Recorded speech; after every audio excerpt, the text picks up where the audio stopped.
However, we still continue to associate history with a series of date, यानी हम अभी भी हिस्ट्री को डेट की सीरीज़ के रूप में ही कंटिन्यू करके देखते हैं. This is because at one point of time history was concern with big account of ruler. ऐसा क्यों है? क्योंकि जो हमारा एक टाइम है, कोई भी इवेंट का टाइम है, वो हमारे बहुत सारे अकाउंट, रूलर के अकाउंट से भरा हुआ है.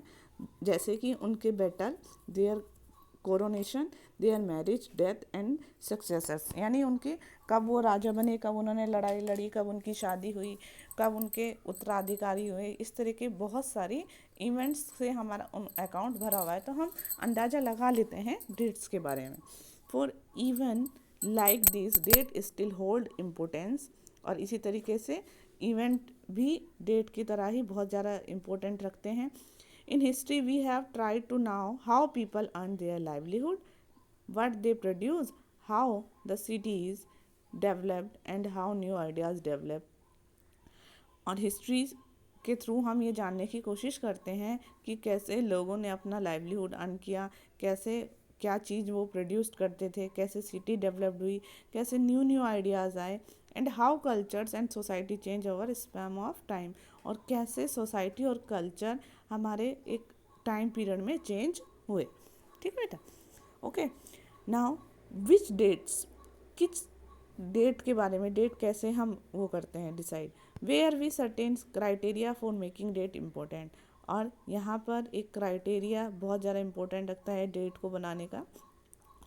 We make date important by focusing on particular event which occurred on the date. और हम ऐसी डेट को फिक्स करते हैं, फोकस करना चाहते हैं कब, जब कोई इवेंट हमारा उस डेट में हुआ था. In histories in histories written by British historians.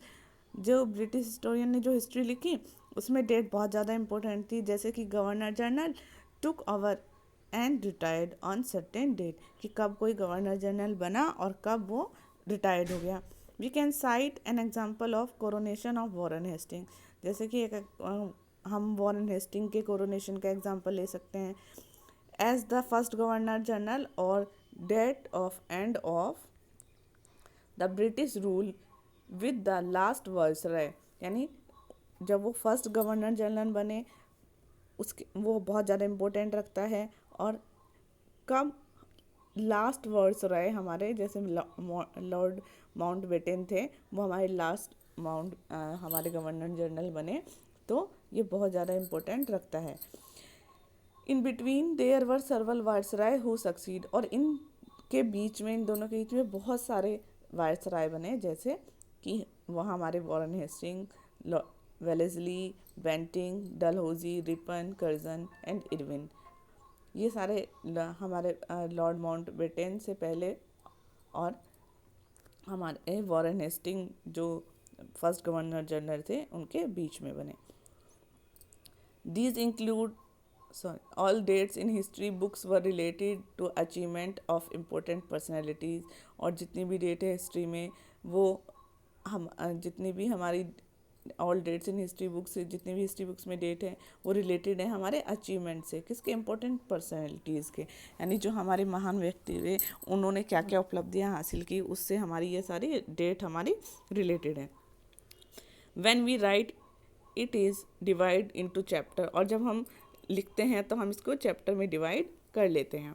Which is periodised on the based of these date. और ये किसके ऊपर? डेट के ऊपर हम इनको पीरियड, डेट जो है हमारा, डेट के अकॉर्डिंग ही हम इनको पीरियडाइजेशन करते हैं इनका.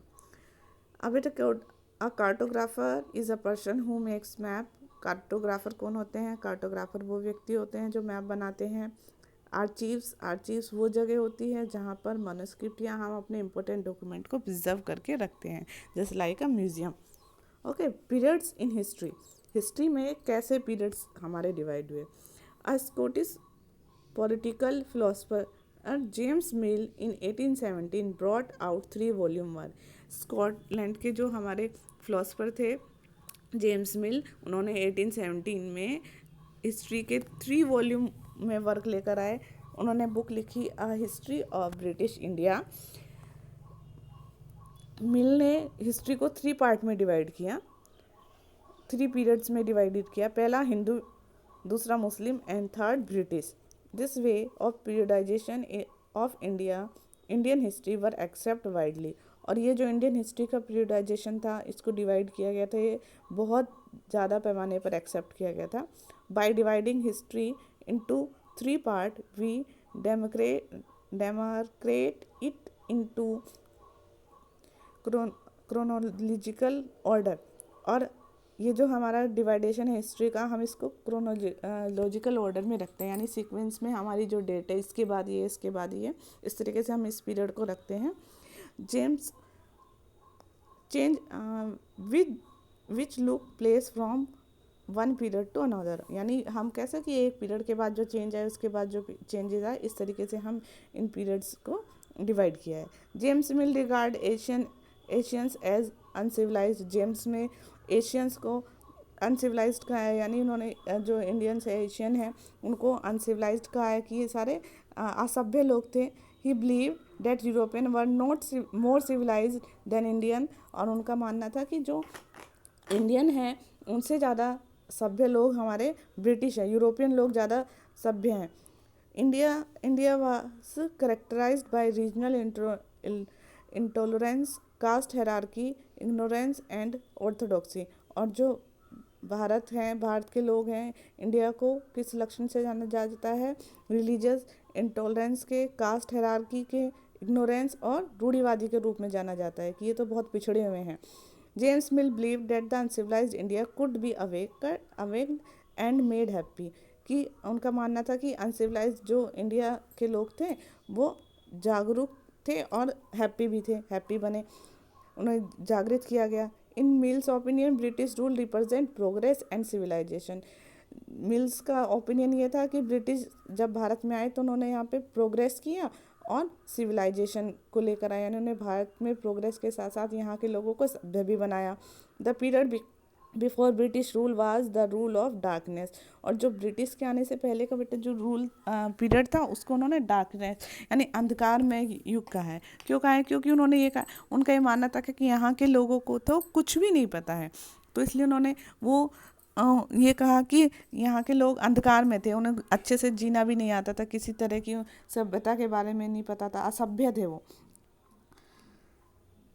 Apart from mills classification, historians divide Indian history into 3 periods. और हमारे इंडियन हिस्ट्री को जेम्स मिल के क्लासिफिकेशन के अकॉर्डिंग ये 3 जो बाकी हिस्टोरियंस हैं उन्होंने भी 3 पार्ट में डिवाइड किया है। सबसे पहला एंशियंट पीरियड जो 4000 BC से लेकर 656 सी तक है।